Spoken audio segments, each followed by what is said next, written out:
I'd like to ask Mr.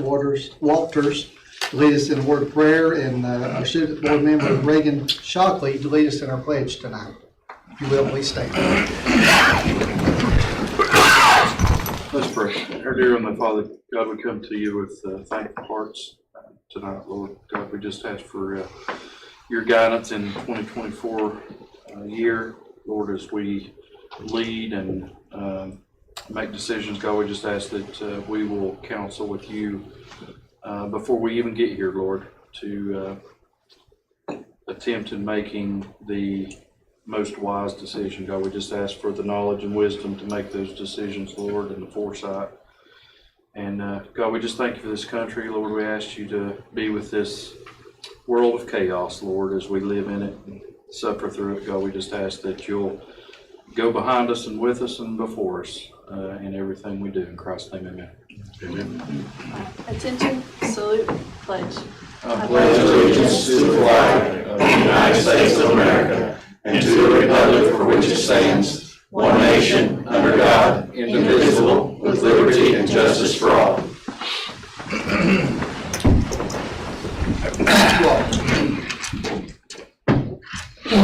Okay, first on our agenda is if I can get a motion for consideration of the meeting agenda, please. Make a motion to approve the agenda. We got a motion, a second? Second. Discussion? Let's vote, please, Jennifer.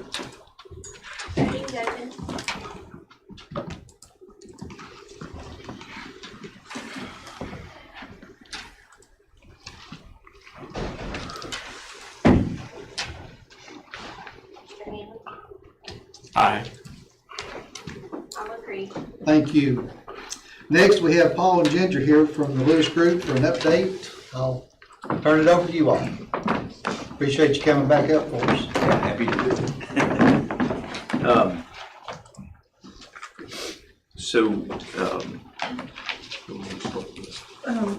Let's do athletics. Start with athletics. We had our and maybe that's a cue for the photographs that we just loaded, but we just run through. We had our first OAC meetings. I think several of you we talked to already know that their strategy was start with the demolition at Boone and then just move immediately to Crockett. So you'll see in these photographs, and we'll just sort of scroll through them. Maybe just start at the first one and we'll just scroll through. But well, that's maybe go the other way. I guess it loaded them backwards, but that's Boone, so there's not a stadium there anymore. Yeah, it was really, we've certainly been there a lot at this point. I know you guys know it well, but it's always interesting to see it not there. But the demolition contractor is Alloy. They're, from what we understand, they're a bunch of E-Loop Green demolition contractor guys, and Burwell says they've done a great job, and I mean it's been made pretty quick work of it. And the biggest thing, and you might just sort of scroll through these, just sort of, that's that adjacent concessions building that's and it's mostly gone. They'll have some grading. There was a track hoe there working today. The lights are still up. Of course, we have the selective demo of Musco lights, obviously, and then the poles will come down and we'll have the new poles. But that's what Boone looks like, and then with Crockett, everything, they've been doing a lot of exploratory work and elevation wise for utilities. In fact, that was at both schools, that was really the main thrust of our meeting today, was an on-site utility. So Steve Wilson, our civil engineer, joined us. Philip Patrick was there, and Dr. Adams, is he was there with us.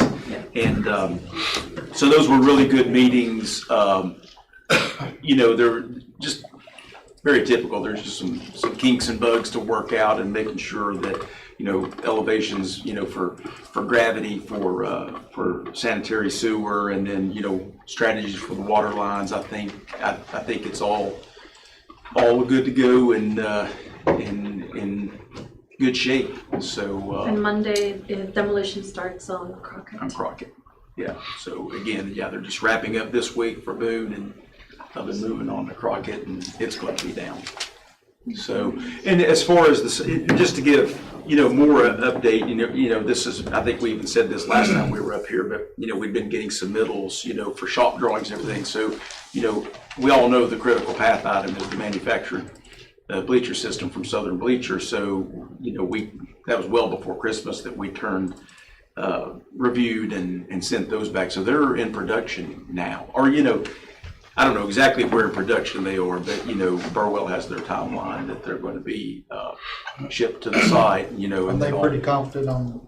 Yeah, I mean, everything right now points to it's all a go, so, and again, that is the single biggest critical path item, is making sure as long as it gets there, and of course, the concrete and the footings have to be poured and then, in the right place about the time they get there, but it's a long lead item, so. And there will not be no problem with baseball.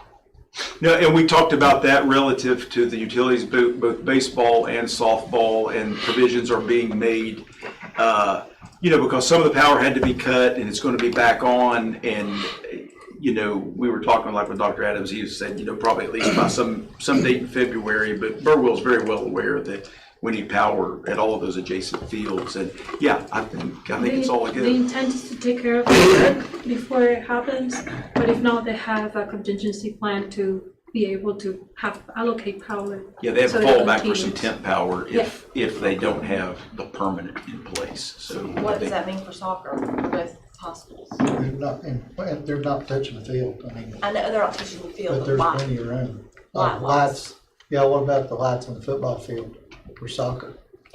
It's a good question. We'll still have the light, obviously, we'll still have the Video lights from the side. KISS side. I mean, that's a I great know that. question because, obviously there's no way we can do this without getting Right. the Right. main grandstand side lights down.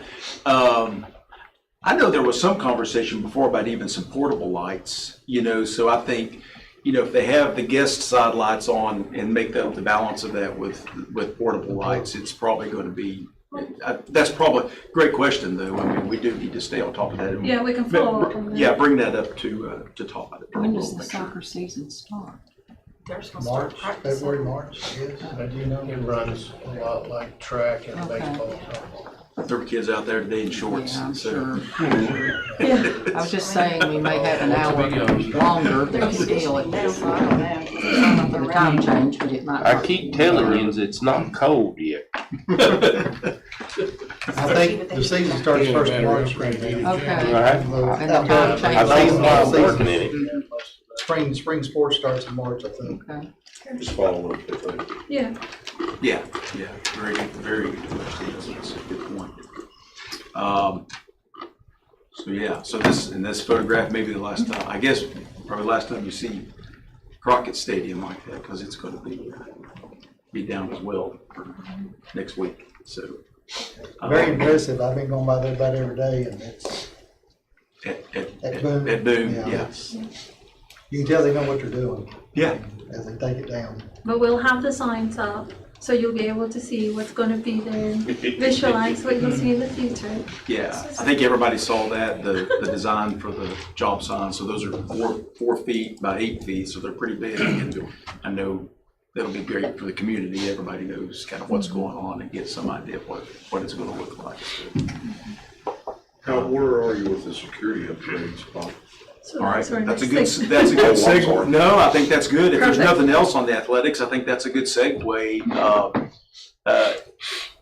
Maybe start with maybe the So, not so good news, the fact that Burwell had already told us, and I had told Mr. Boyd that, it's kind of it sounds like a broken record, right? But it's the similar problem. He had some sub numbers, and then he's having a hard time getting some of the sub numbers. So we don't have it yet, and he's concerned about when he might get them, So, and that's obviously, the strategy was for both of the high schools.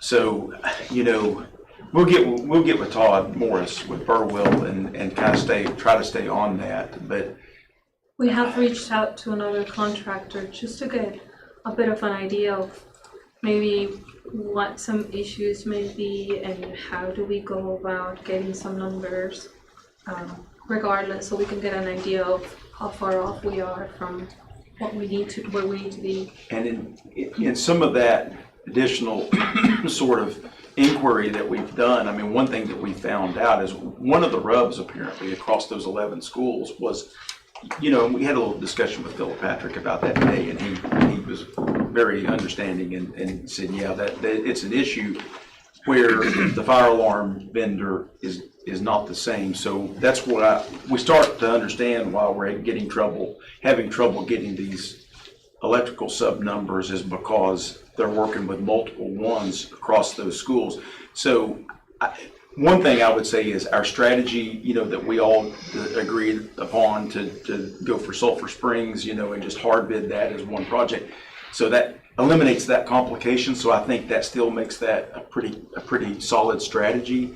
And then, but you know, the person we were talking to, they suggested that, you know, maybe we do these maybe in some clusters of, you know, maybe 3 or 4 projects where they have the similar, you know, maybe they have the similar fire alarm vendors, because again, that became a pretty big issue. And then maybe, you know, maybe you have to check a few boxes like geographic location, you know, and just try to, so there may be some other ways we need to kind of keep, and we will kind of keep looking at that. But I think we're full speed ahead on Sulphur Springs. So I think the other part of that is, you know, we're ready to do that. You know, we talked about starting advertising in the first of the year. It's first of the year. So I think we just need to know, I don't know if we need to decide that tonight, but we can, you know, a date to, I mean, we could send the advertisement tomorrow but just have a date for a pre-bid meeting, which I'm going to say we don't do it as mandatory just because that paints us in a corner. I mean, ideally you would, but if nobody shows up, or if one person shows up, you're showing your hand, and it's a problem, right? And then when the bid date, you know, and you know, we could give somebody a month. If it's a small project, I think we could do that in 2 or 3 weeks if we wanted to, you know, for a bid period. So Yeah, my thought is, since we're all here and you're ready, I think that's, I don't know how the board feels, but I think we need to go ahead and put it out there ourselves. On Sulphur Springs. Yeah. So then maybe let's work back from a bid date. I mean, if you just kind of get my calendar while maybe everybody wants to do that. Do we have different fire alarm systems in our schools, not under just one system? It is not, as I understand it, there are different vendors at different schools, yeah. And that has created some complicated, you know, and there's no great answer to doing that, right? Because if you do that one vendor, like I do quite a bit of work at UT, you know, and under Simplex, you know, and Johnson Controls, they kind of have command of the whole campus, and they just kind of name their price, right? So you can go that route, and I understand that's probably why you've got different vendors at the different schools, is just because you're not just giving somebody a blank check, you know, so, but there's complications with that too, just like what we're seeing now. So I think there's no perfect answer to it. I don't think anybody's done anything wrong. It's just kind of where you're at.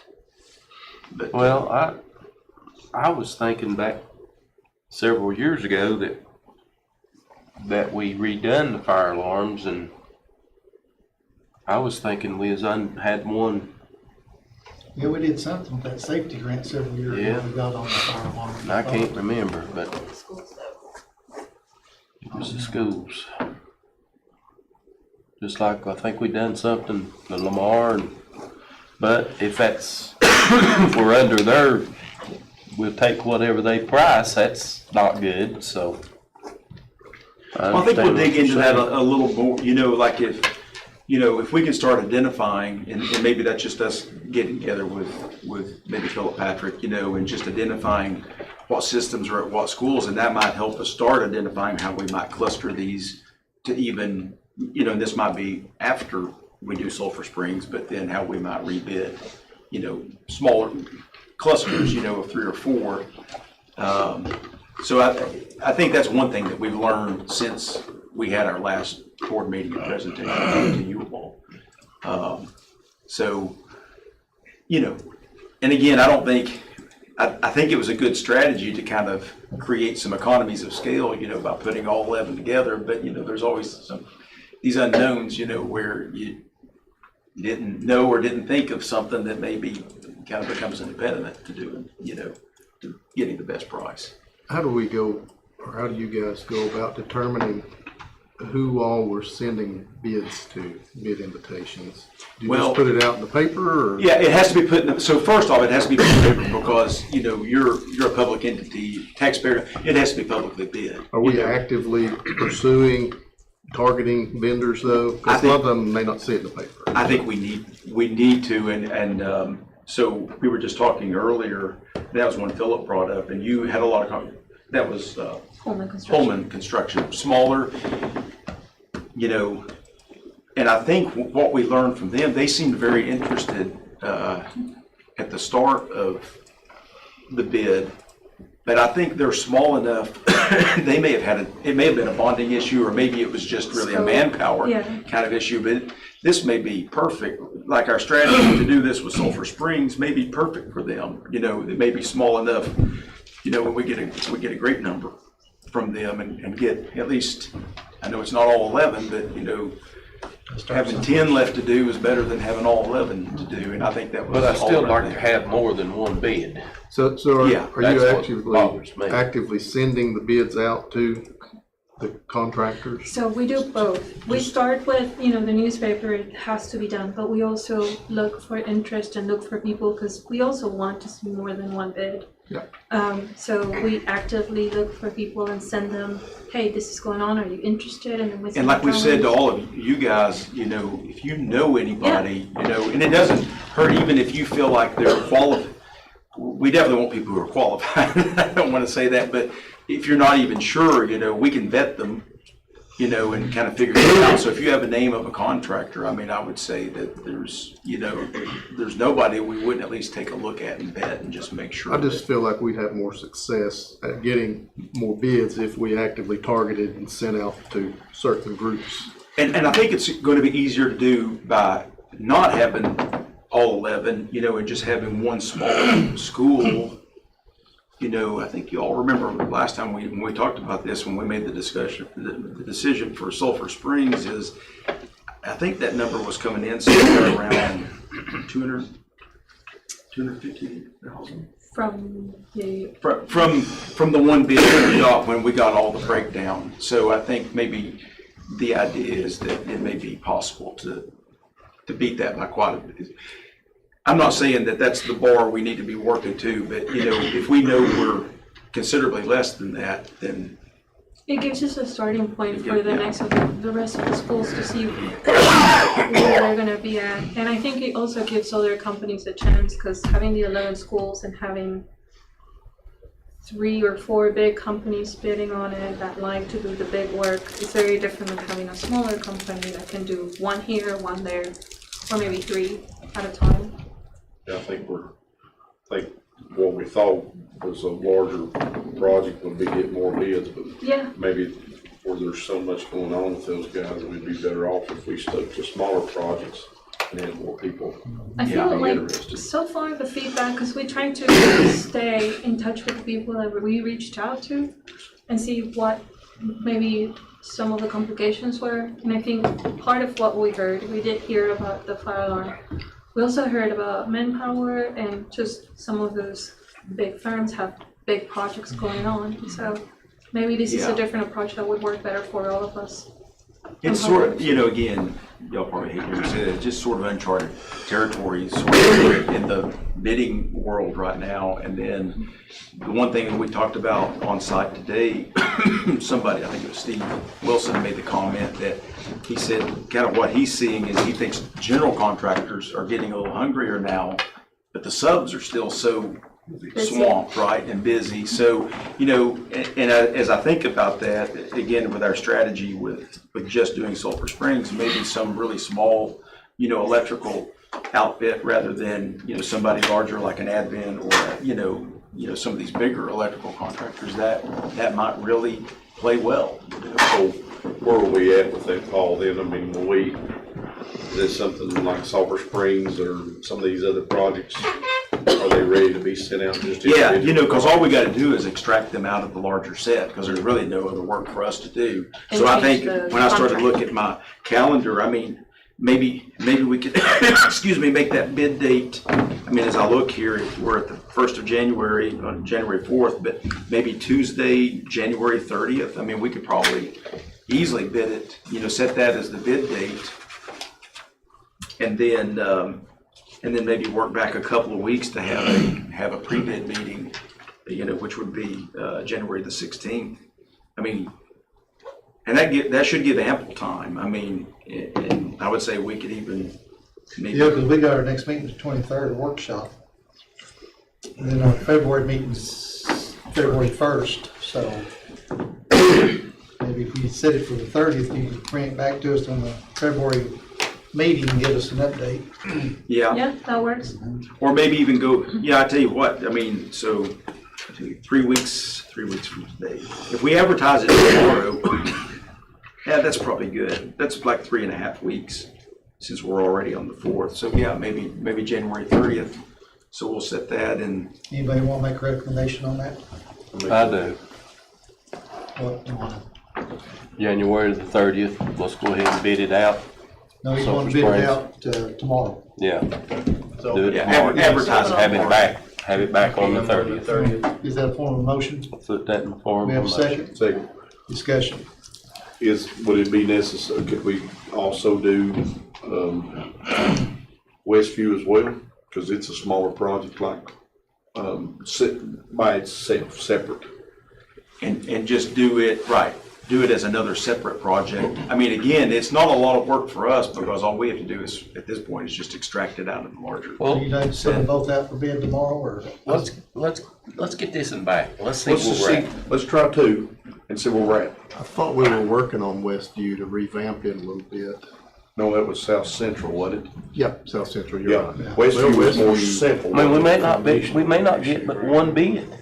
Yeah, but I mean, I think if there's more than one project, so maybe we may have people bid on both. I just like to see where we're at on both of them. It's not gonna take. There's not a whole lot of work either one. There's not a lot of work for us, so we'll do whatever you guys want to do. Don't we have some other things at Westview that we earned the line that we need to fix before we start something else? Well, Westview was just putting 2 double doors. Well, and there's also, it turned out not to be at the scale that we thought it was. I know. Said one area under the more Right. restroom area. So to answer your question, or to respond, there is some work that needs to be done. It might can be done at the same time. Well, okay. So I wouldn't care for it to be done at We the same don't time, but have I to didn't want to decide. have one issue and then turn around and have the other issue at the same, you know, that disturbance, constant disturbance. Well, it doesn't have to be Westview. It could be, let's do Gray or Fall Branch. Both Was of them there are another smaller real jobs. simple one like Sulphur Springs? Seems like Fall Branch is very simple too. In Gray. And Gray, seems like Gray was gonna be. Of course, we know the alternative, I know that's not as high a priority, but it was very simple. Just with, you know, what we backed off to do. Correct. You know, Oh, correct. was, The second simple. was very The simple. second It was just time the around. best of bills, yeah. Mr. Boyd, if they bid this out, and we were able to take that, could we coordinate those pieces if we already had that bid? Well, I don't think we have the design for the work that So needs to be we're not done. ready to bid that out, okay. But thankfully, the scope of it was not anywhere Right. what we Right. thought it might be. I was just thinking of two disruptions No, I within this understand. semester would not be a good thing in our hallways. Were we not reworking some of these plans, revamping some of them? I know we had a meeting what I thought. downstairs and we I were, did too. I don't want to bid something that we don't know what we're bidding, you know? Because we had a meeting down there and we were looking to rework several of them. Well, and I think that was right, and that was our idea to work with these really, like Sulphur Springs, it was a pretty simple, Right. very simple one first, and kind of see what kind of feedback, what kind of bid that we got on that, and then I think, yes, we could move forward with some of these others. Like Fall Branch, for Maybe instance, I simplify. think we were looking at reworking it as well. So, yeah. So the ones that we would rework, we couldn't send to bid right away. Yeah, right. My recommendation would be, you know, originally the board looked at and we're still trying to reorganize the high school bids on how, you know, get the information we need and move forward with that when the board decides. And then the board decided also right then would use one and do Silver Springs. I would just recommend to stick with the Silver. Stick with the plan. Okay. Any more discussion on the motion? The company that did the bid, did they get one bid for the whole thing, or did they break it down? school by Well, so school? they originally, they're on bid day, they gave us that number that was all 11 schools, right? But then we followed up and got information from them to break it down Per school. for school. Okay, so have something to. So we have get other something to bids, so have gauge. something to gauge. That's right, for every school, that's right. And let me say one other thing about that, because Annette made the comment, you said disruption, and made me think, that was the other thing, we had that discussion with one of the contractors, and just saying, one of the issues is the fact that, clearly it's the front entry, main entry, there's a lot of disruption because it's the front entry, we're doing those secure vestibules at pretty much every school, right? So, and his point was that, yeah, it might be great to go ahead and bid it now, procure, lock in that price, and then what's your last day of school? In May, right? Somewhere in the end of May. Spring break. We got spring break in March. They can Yeah. knock that out. Well, right, depending on the scope of some of them, but anyway, have a concentrated time where, they don't have to worry about Right. people coming and going, right? So that was another issue too. His thinking was it might be just, have everything lined up, have all your material procured and potentially stored and just ready to hit the ground running, And they were like talking in the about May or If first they of were June. doing a bulk of like 3 schools and they were nearby and you have. Well, that would be a good place for the 2 high schools. That would be a good plan for the 2 high schools to do that when we get to that point. I think we just need to do the one, Let's see do how it one. goes, Oh, and then See go how from many there. bids you get too. Yeah, And, even if you do procure it and get the bid, set a date when it could start and see how the first one goes, and then we can move forward with the next ones and still, again, try to get them in the summertime as well. Yeah. As far as, but just see how they go. Yeah, give them more buy, they may want more. yeah. Right. I think by the next board meeting, we'll all have probably a better idea Yes. of where we're going from here. Okay, any more discussion? We'll vote right quick. All right, Jennifer, let's vote, please.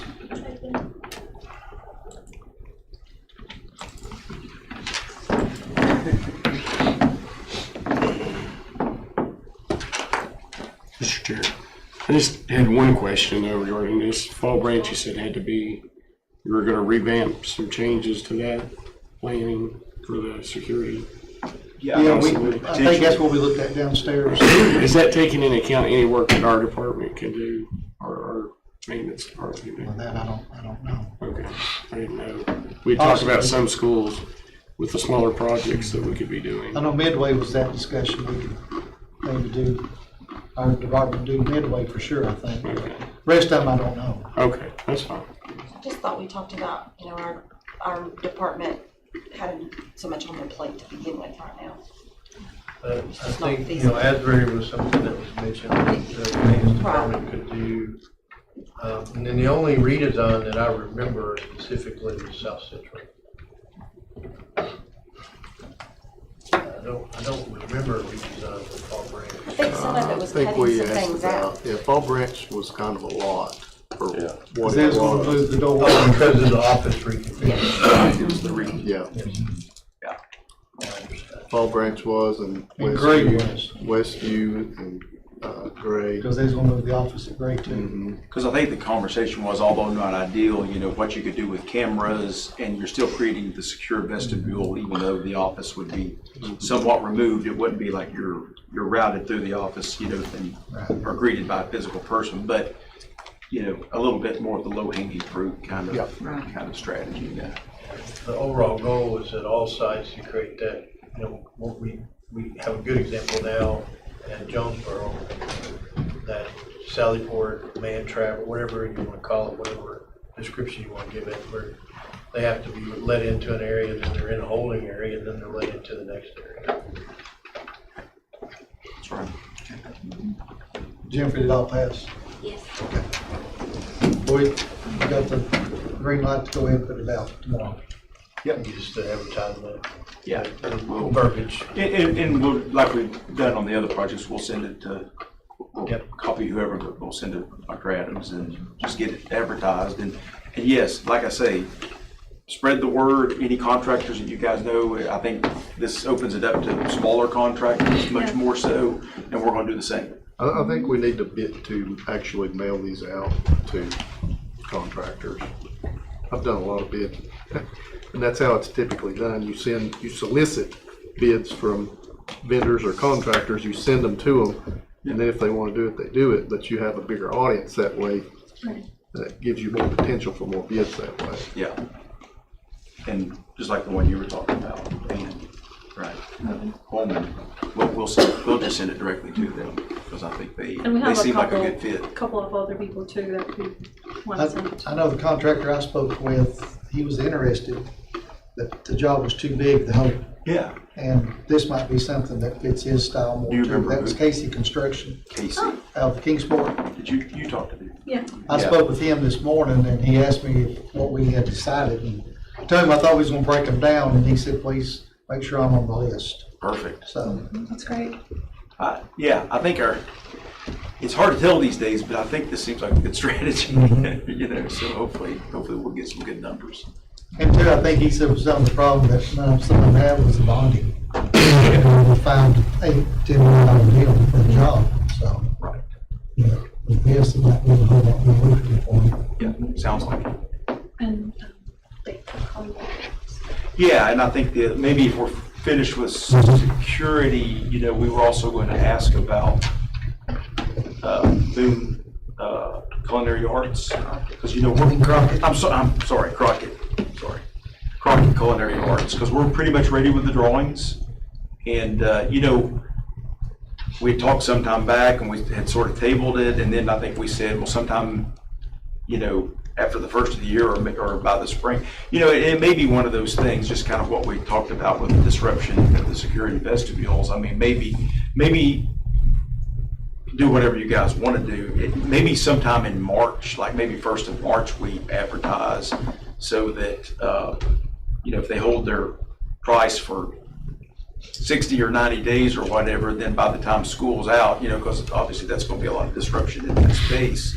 So maybe we just do it that way.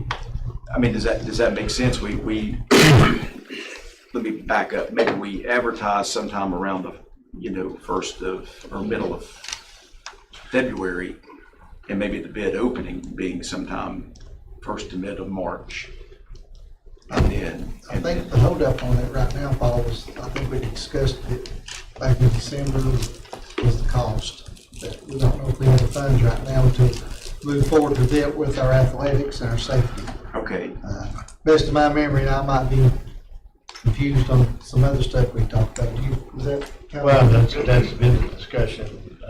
Our team is working on some possible funds for the innovative model schools, funds to offset or maybe cover the majority of the cost. So, you know, I've asked Ms. Halder to come to the workshop, in January workshop, to just give an update on CTE, and this would be part of that conversation. So do we just want to table it for? Well, now I think until we that can make a is decision made? about the bid window, the bid process in the February board. Yeah. Once we get a little more information. Yeah, it for makes our sense, workshop. and then, I mean, so even the proposal I made to, you know, bid it by, that might still make sense. Because I think we got to secure funding first. Yeah. You know, And I believe we have options. It may not be 100% of the cost or the anticipated cost, but I believe if the right plan is in place, it could cover a significant portion of the cost. Okay, good. So we can follow up on this on the next board meeting as well. in February. Perfect. Sounds great. Any more questions for Paul or Ginger? Thank you. Appreciate y'all coming out. Thank you. Thanks for having us. Drive safe. Thanks. Thank you. Okay, next was a public comment where there was none. Next, if I can get a motion of approval of our meeting minutes. So moved. Have a second.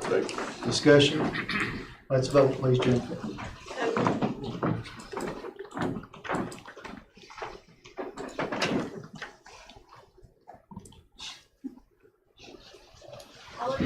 Thank you.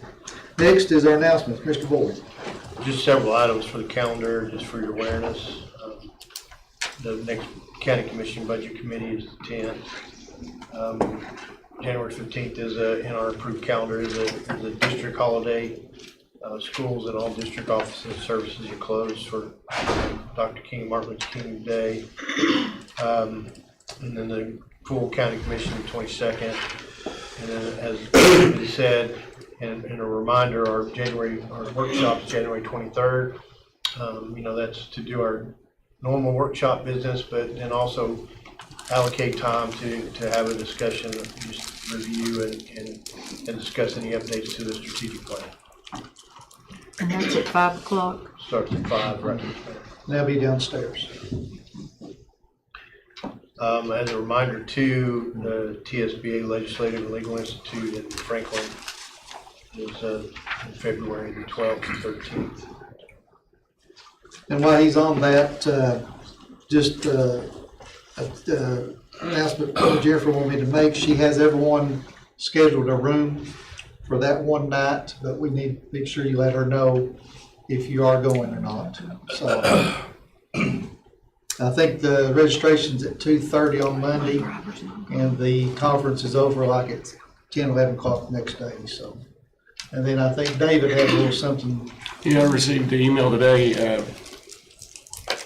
TSBA will try and have some parking lots recommended if you want to meet with the legislators, but your only time to do so, we're going down on Monday and they have session Monday night. Again, we're getting into that time frame like we did last year, unless you just want to stay over on Tuesday and try and meet with them that afternoon. Or we could just try and schedule another in-house meeting here if the need comes about. I can do Monday morning, but.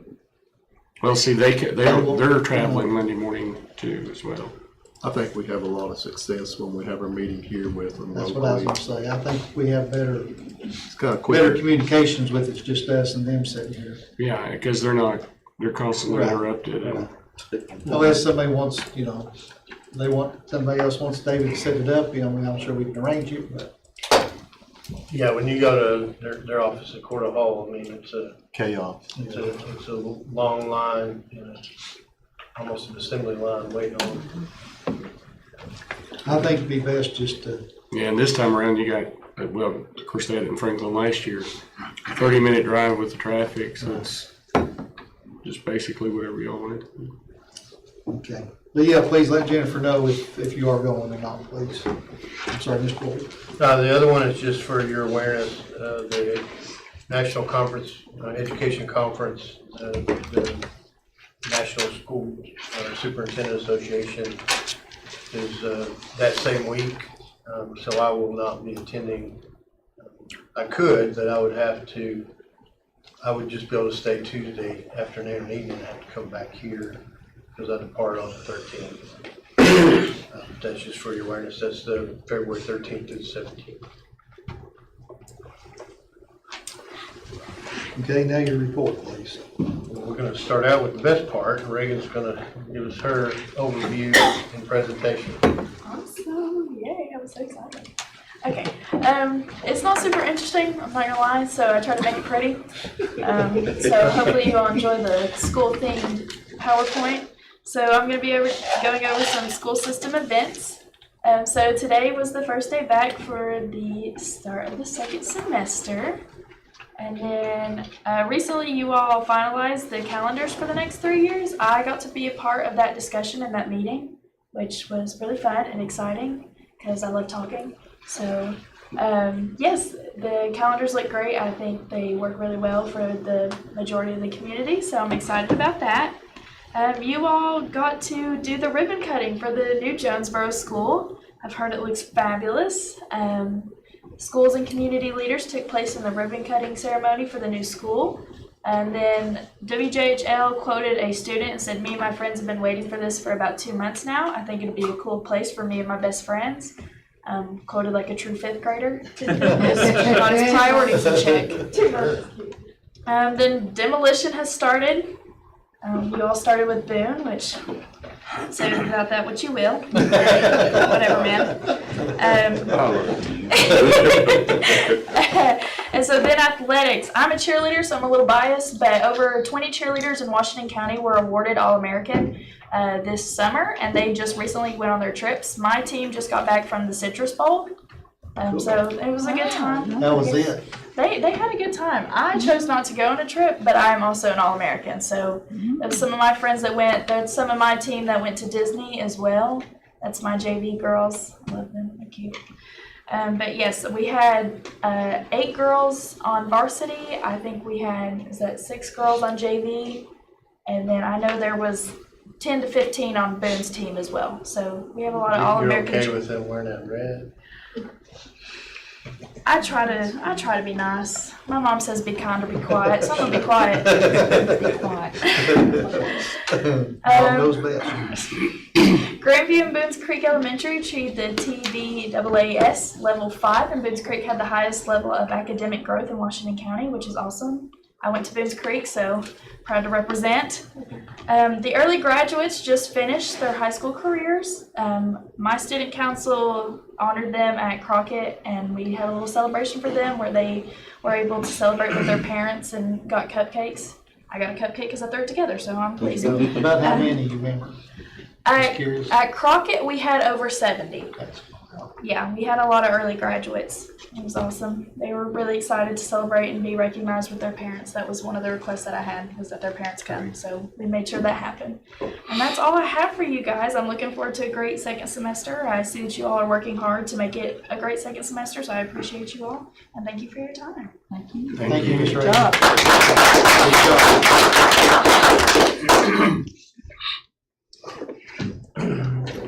The next several items are just the routine updates with the attachments for your awareness and public record.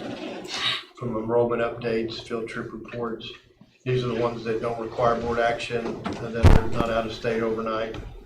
You've got the maintenance report, financial reports that we provide. We'll also, as we always do, the next workshop will go over the next set of financial reports. And then the 2 last personnel and grants report. Under other, I do want to point out, maybe it's not on other, is it another calendar? Okay, we didn't. So we'll discuss that later. It's better there anyway in case there's any questions or any suggested changes that any board member might want made. So other than that, that's all. The rest is just for the awareness and public record. Can you kind of brief us on how Jonesboro went today? Yeah, went well this morning. The staff, the faculty, staff, administration did an excellent job. Those of you that were able to go to the open house last night, a lot of great positive excitement. This morning, kind of like the first day of school, but it went well. The traffic line flowed very well. And then I went back, and the team and the district team was there just to plug holes in wherever we were needed this morning, and we went back for dismissal, and dismissal went well. Certainly some hiccups, as there always is. Afternoon dismissal is always a little different than morning, because afternoon everybody shows up basically at the same time. But for their first round, and also a school with over 900 students in it, the first try this afternoon was about 38 minutes. The last car rider was picked up. So that's pretty commendable. And they'll continue to improve that time as everyone learns the process better. And they also have saw some things they can do differently and continue to make that flow quicker. So At what time did the first car show up to get in line too? Probably 1:30. Yeah, and that's not atypical. I mean, it happens every school day. And then the more important of that, those are the kind of the things we anticipated some potential problems. But what happened between 8 o'clock and 3 o'clock went well, and everybody had smiles, and they're tired, and they'll look forward to the end of the day tomorrow after 2 very rigorous days of just this major transition for them. But it went really well in the classroom and in all the other areas. I mean, they all went to their related arts classes, and then the other comment I heard from some teachers and from Mr. Combs just the quietness of the cafeteria because of the design, the sound didn't carry very, it was just, for them, it was much different than they were used to. So they called that out and thought that was really nice. I wanted to say too how nice all of the classrooms looked and how hard all of the employees worked over their break to get things ready, and I do appreciate them. Because but they were so proud, and I think the community appreciated it too. They did an outstanding job, and all those, from the teachers and the teacher assistants and all the office staff. Everybody. And the maintenance IT, and then our school nutrition staff was in there early, days trying to get everything done. So, yeah, it was a great team effort, and the teachers certainly did an outstanding job. That was one comment I noticed about when we had the ribbon cutting. The people that came in there, they were impressed that the tables in the cafeteria weren't the long institutional. They were like little conversation, and I thought that they mixed up the. They did yeah. I thought that was nice. That's very nice. I just gonna say the same thing, appreciate, especially the maintenance staff and everything, moving all that stuff and everything, they did a heck of a job. All the working parts last 48 hours. All of the technology, the food services, there was a lot of people who worked behind the scenes that worked pretty hard to get everything to get started, so definitely glad to see it get done. Yeah, just their, everyone's effort and overall, just demeanor and attitude about it. They know that certainly we wanted perfect, but there were going to be things that weren't perfect. But I think everyone had in mind every day we're going to get better. So I know tomorrow will be an even better day, and it'll continue throughout the rest of the semester. How did the new car line system work? We had a glitch on that, but they reverted to old school. Okay. What about radios and stuff like that? Did they get along? The what? Boones Creek and Lamar started theirs. I hadn't heard an update on them. Okay. But, we knew at Jonesboro, they were going, Mr. Combs just tested it earlier today, and there was just a couple things he wasn't comfortable with as far as how it was performing. So he just said, we're going to grab radios and we're going to go old school. So they did. It went well. All right, thank you, sir. Next, if I can get a motion for consideration of consent agenda. So move. We have a second. Second. Discussion. Last vote, please, Jennifer.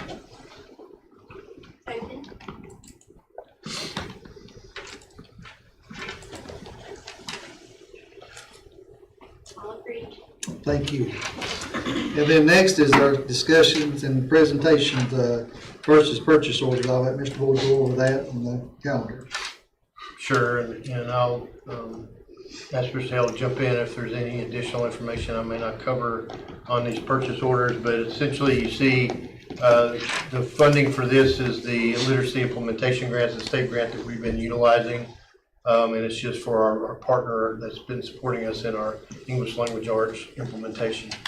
So we just request approval to utilize those grant funds in the amount of $18,200. Does the board want to group these or take them individually?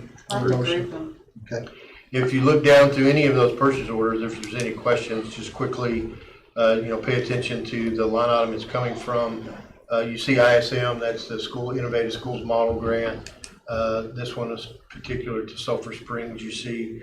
And then you look down, there's continuing to utilize the money that's been allocated to individual schools for their career and STEM labs. Those what those two items are. Do we have recommendations on the three purchase orders? Make a motion to approve 9A1, 2, and 3. Second. Discussion. Let's vote, please, Jennifer.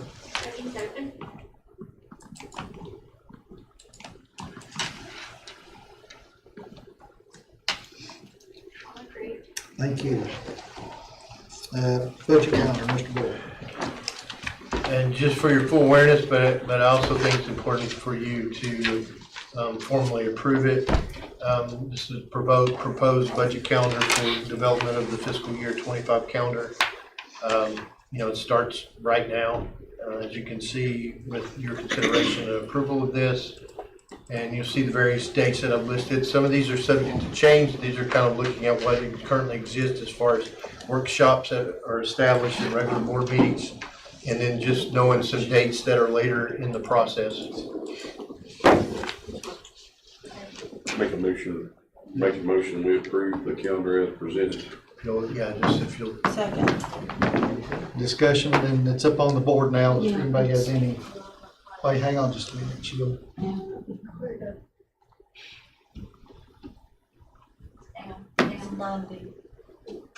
It's under purchase orders. The next item. Right there. No, 9B, budget calendar. 9B. I'm so sorry, I cannot see very well. Go down. You're going the wrong direction. Down one more, right there. Okay.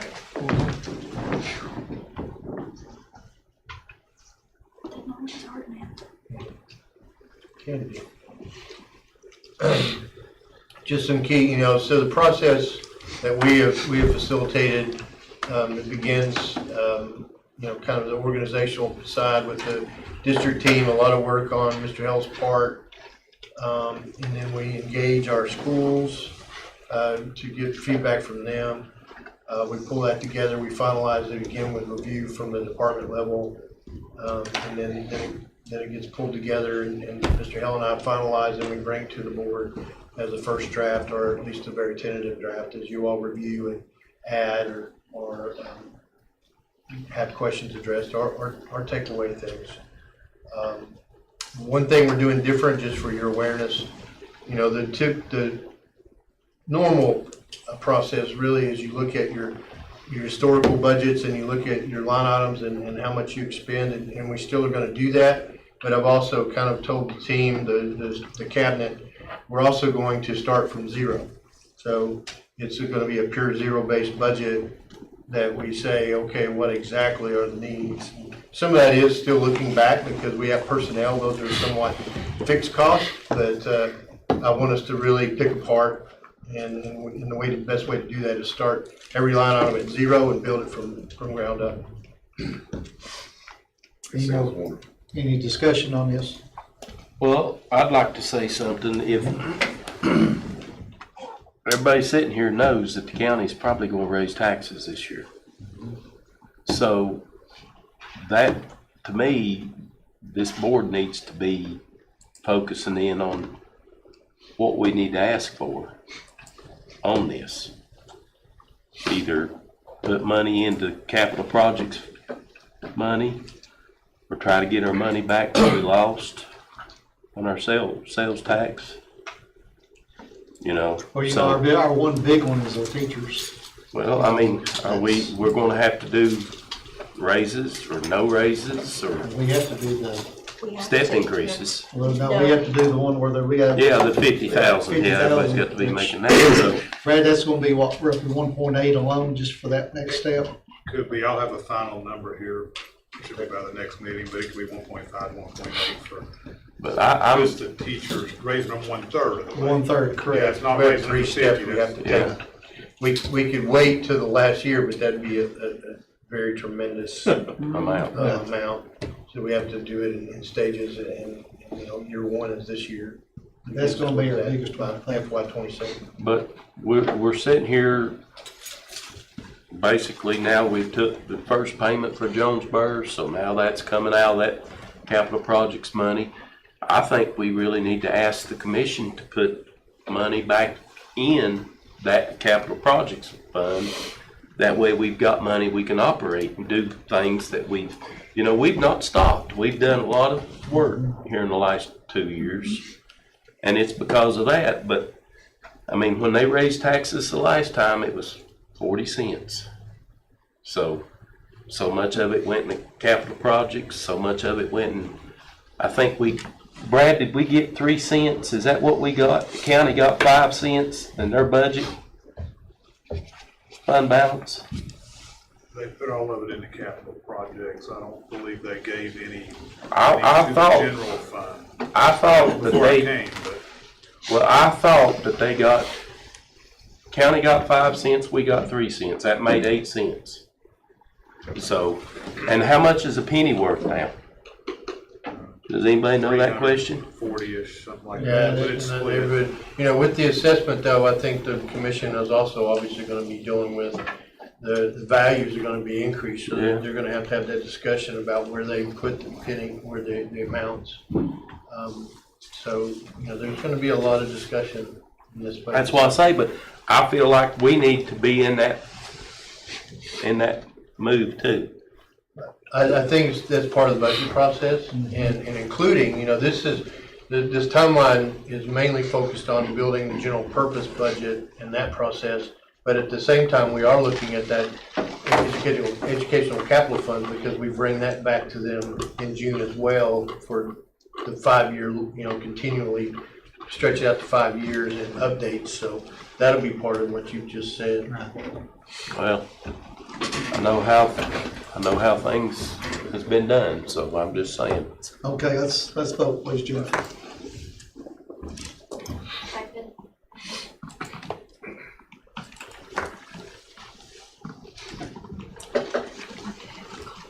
Agreed. Thank you. Next is review and consideration of the bid and sale of the removal of the house located next to Great. I think most of you know, you opened bid up yesterday for dispose of, and there was none. Yeah, So- we received no bids.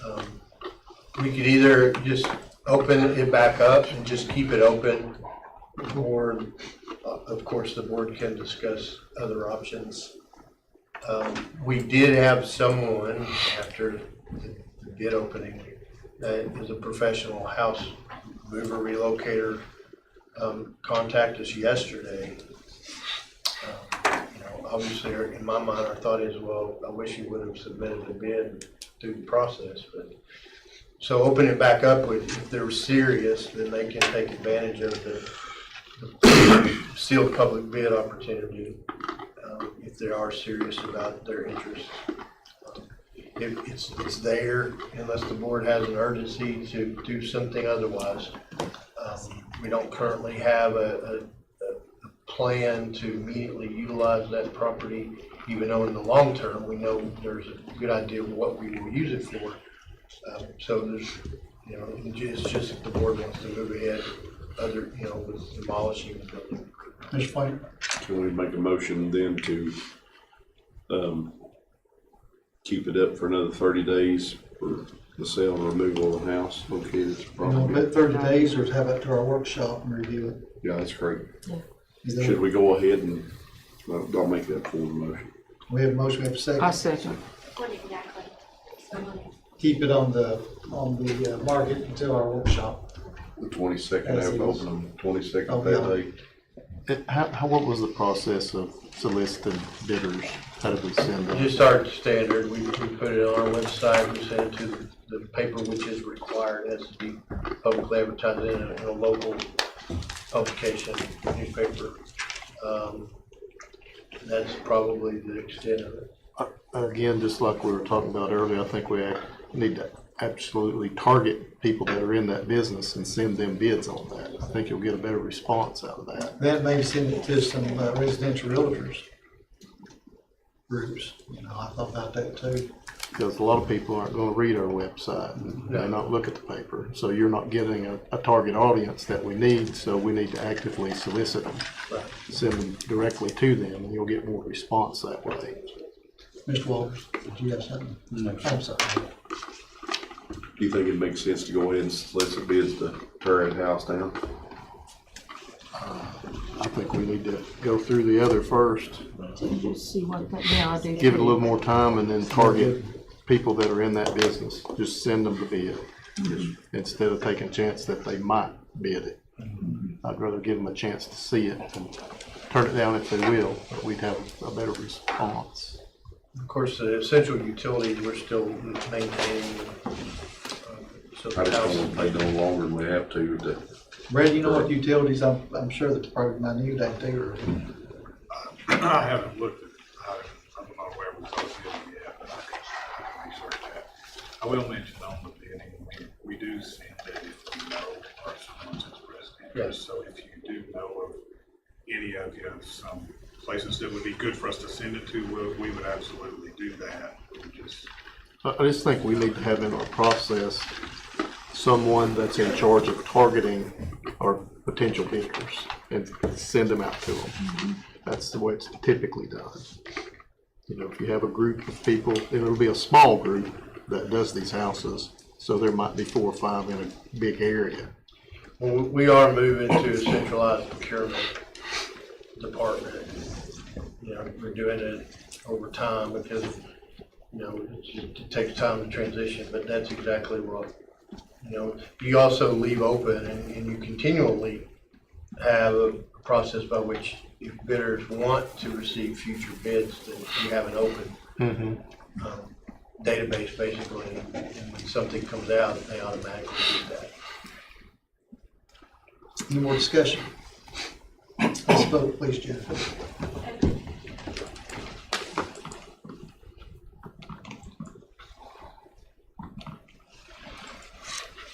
All agreed. Thank you.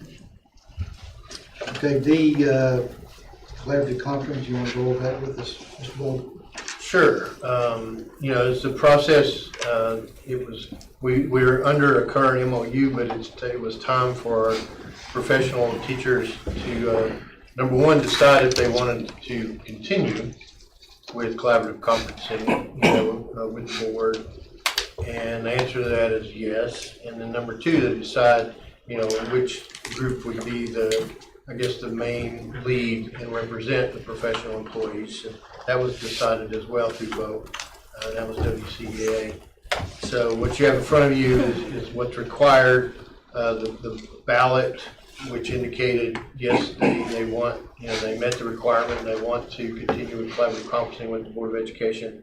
And also that WCEA would be the representation. And then because we have some new leadership, and we have some changes on both sides of the previously approved groups, the professional group and the management group, we have a list of the, you know, for consideration of approval for the update of the two committees that are the two groups that are involved in collaborative conferencing. And just ask for your consideration. Number one, if the board wants to approve and continue to, you know, undergo collaborative conferencing with the professional teachers, and then number two, would you approve the proposed committees? Mr. Wade? Move for approval to proceed with the collaborative conferencing process with Washington County Education Association as a voted result of Washington County Schools professional employees and as a revised collaborative conferencing committee as assigned. Second. Discussion? Let's vote, please, Jennifer. And I didn't make that up, by the way, I just read. What kind of guy? You could have taken the credit. Great job, You did Jennifer. well. All agreed. Ms. Mitchell, I know it's not on agenda, but did you have anything that you wanted to add to that, or? I just we look forward to working with the team and the committee designated by the board.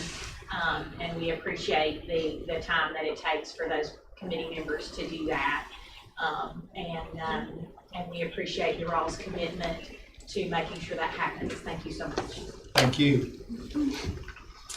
Okay, next is our proposed school voucher for Mr. Boyd.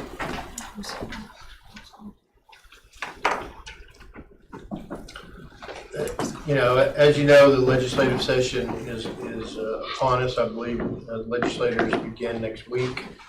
And there is a window where legislators will be proposing new legislation. I think I've been told that it may be a very quick window, and maybe close to the beginning of February when the window will close. But there has been already an announced intention of the governor to submit legislation. So that's what this is, and certainly be glad to read it out loud if you would like me to. But We can get on a few key points. Sure. Is there anything really, you want to highlight on it for us? or any board member would like. I'd like to make a motion. I make a motion that we approve this resolution opposing proposed school voucher legislation. Second. I don't think Governor Lee has offered many specific details, mainly about accountability to hold private schools accountable or what the financial impact is going to be on public schools. So I'm concerned. We have a motion, we have a second. Mr. Huston, you had your hand up a minute ago. I want to speak to it. Okay. They say a mother bear is most protective of her cubs when they feel they're in danger. And I guess I kind of feel like a mother bear sometimes because our kids in Washington County are in danger from the passage of something that is going to hurt their public education. I've been battling this for over 40 years as a parent, as a teacher, as a counselor, as a tutor, and now as a school board member. And I'm sick and tired of hearing money coming out of public funds going to private schools. When this voucher plan began back in 2019, they were talking about, oh, the poor kids at the poor schools. Now we're moving into everybody, no matter what income level. This is far and away the most extreme privatization plan that's ever been proposed in our state. Talking about $7,000 leaving public school funds going to private schools. This has never been about the poor children. This has been about establishing a privatization of schools using public funds. Public taxes don't need to go to private schools. We don't need to move money from public schools to where it's unaccountable and where it's been proven that the benefits are coming a lot to the wealthy families who have already have their children in private schools. I'm pleased to see that our board is going to join other boards in the state to oppose this. I hope, and I was happy to see our local legislators meet with us. I know some of them said they're a little open on the issue, and I hope we're able to convince them that this is not a plan that's going to benefit the children in Washington County. The time is now to protect our cubs that are here and the children in Washington County, and I hope the legislators will do the same. Go Boers. Thank you, Mr. Huston. Any more discussion? Let's vote, please, Jennifer.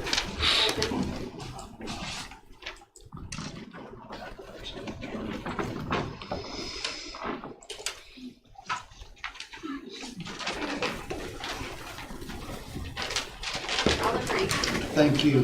Before you leave tonight, there is since we approved the resolution, we will need each board member to sign before they leave tonight. Just a few dates and reminders. January 23rd at 5 is our workshop. Please let Jennifer know on the Legislative Legal Conference if you are going or not, the 12th and 13th. Hopefully y'all seen the email from TSBA on our board evaluation. That has to be in by the 15th of this month. So please do your best to try to get that in by that date, please. And then the only other thing I've got is February 1st, our next board meeting. Urban? Mr. Boyd, can you talk a little bit about the email you sent out this morning or this evening about the lunches? Let's talk a little bit about that. I mean, is that... Okay. Well, you know, there was in the USDA National School Lunch Program since about 2012-13 in that neighborhood.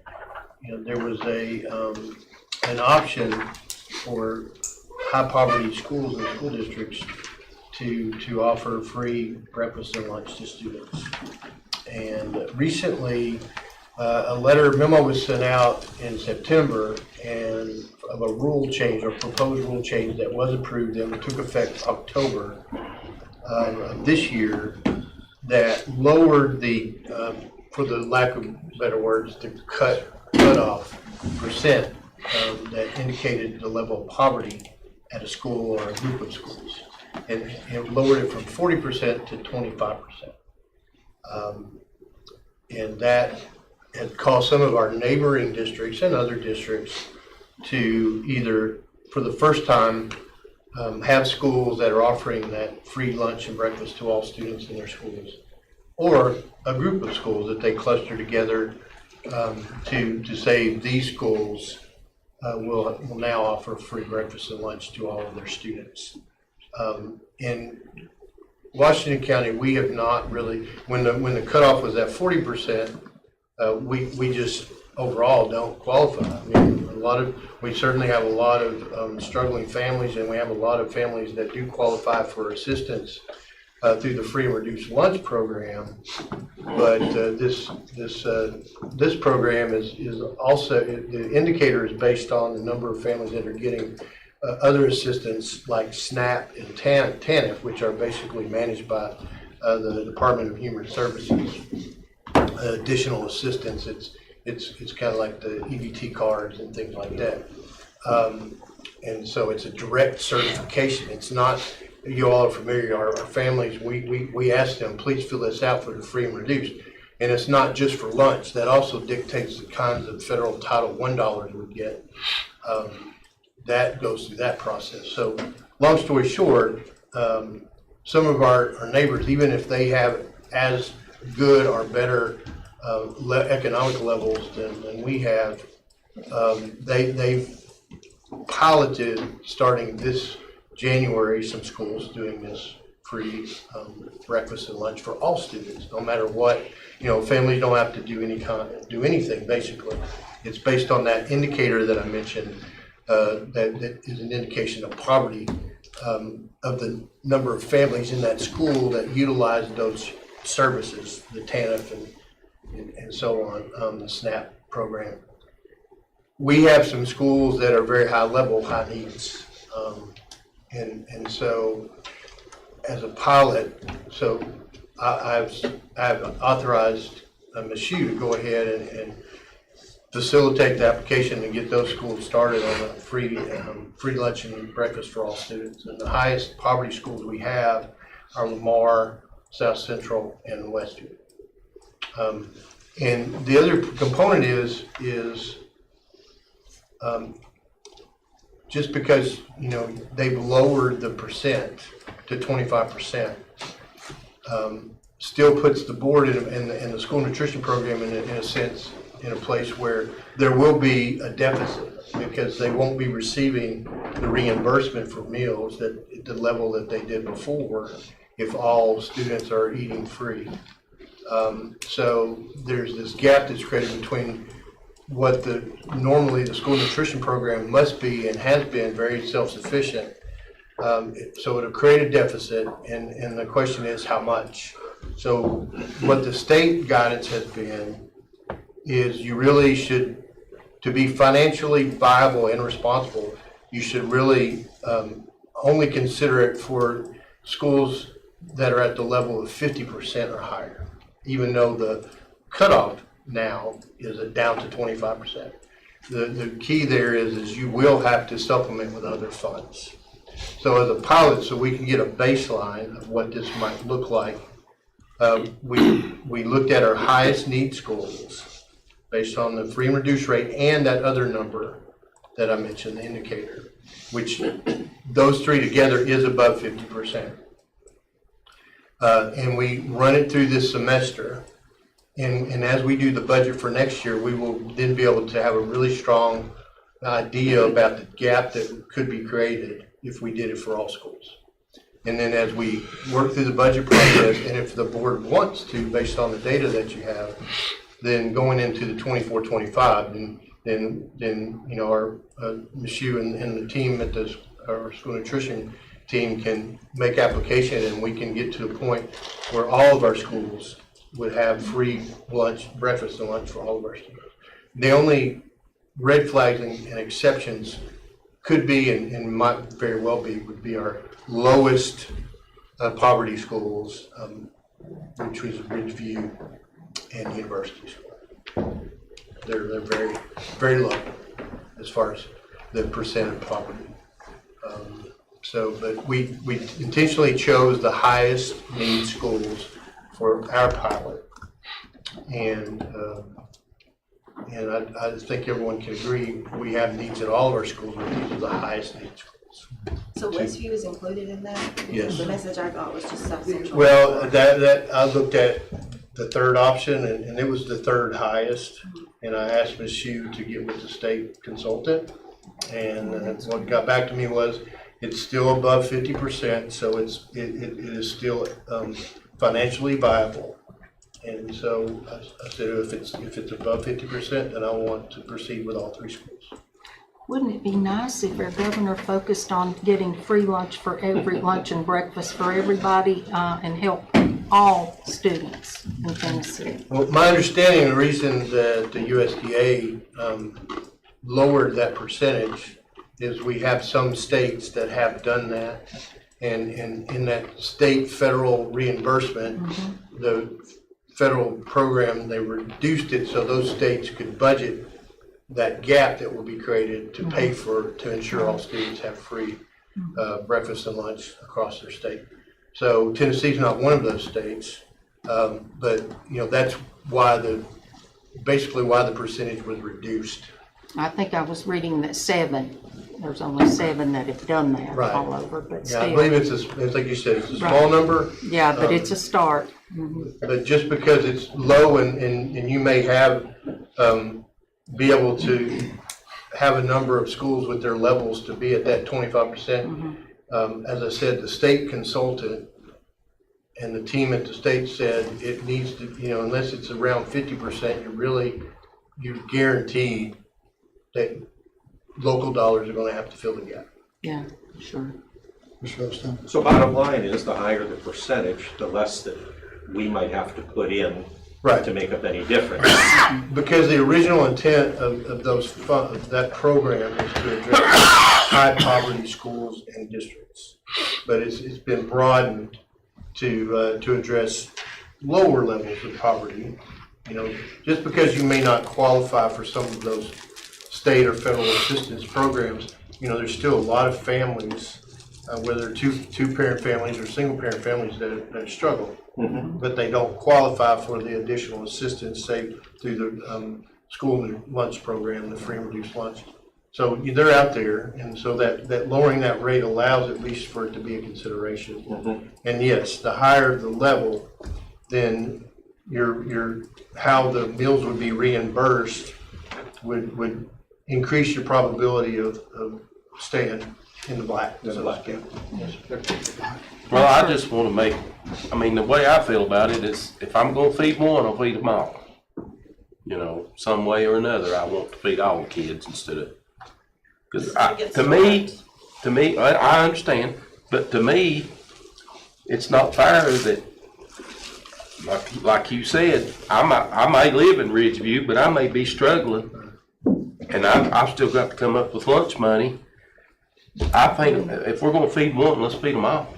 Well, it is a start. Yeah. Like I said, I think we can then, if that is the will of the board, we can then build into our budget that we have not built in this year. Now, you all have covered the charges in the past, but that's a small percentage of what the actual cost might be if we carried the burden of the whole program. But I will emphasize that too. With that and with the board's action, if we have families that, we're going to make sure kids are fed without the federal program or not. Yeah. So one way or another, we're going to make sure they are. That's the most important But thing. in this case, it allows you to utilize the tool of the federal program to help make that. If we get a percentage of that money to help cover the rest of it, But again, the guys repeatedly, and this you remind me of this multiple times, the state guidance is that percent, if it, when it gets below 50%, you're increasing the probability that, you will be in the red or you will have to supplement the funds at the local level. Take, for example, Elizabeth has decided to do it for all of their schools. I don't know if you've seen any figures. Do they have higher percentages than ours, or are they just chosen to bite the bullet and pay that difference now? I haven't seen their breakdown, but what it could be, so when I mentioned earlier about grouping, so if you have a school that's a very high level, like 100%, and you group it with a school or a cluster of schools that's less than 50%, it's going to raise that percentage up. So Elizabethton might have one really high poverty school that really, because they don't have many schools. Yeah, they got 5. So could carry to help lift maybe a lower poverty school up. We have more schools and we have several that are below, 35%. Right. And some below 20%. So that pulls that whole number down. And then we only have a few that are at that 50 mark or above. So, and one of our neighbor, our sister district, Johnson City, they actually have one school that's, I think, 100%. And, there's always this, being a newcomer to the community still, there's this idea that poverty is greater in the county than it is in Johnson City, but the actual numbers don't support that. That actually the extent of poverty is greater in the city than it is in the county. Well, when my wife was working at Lake Ridge, look at where Lake Ridge is and the houses surround that area, but some of the kids there come from very low. So they're able to group, so they're able to take advantage of that really high poverty school, group it, take some lower poverty schools, put them together, and probably hit that 50% mark to make it financially viable. And that may be what Elizabethton's doing and some of our other districts are doing as well. Thank you, Mr. Boyd. And one other thing, I just want to thank Ms. Reagan again for coming. Appreciate your presentation. You did a very, very good job. Other than that, meeting adjourned. Don't forget to sign this before y'all leave.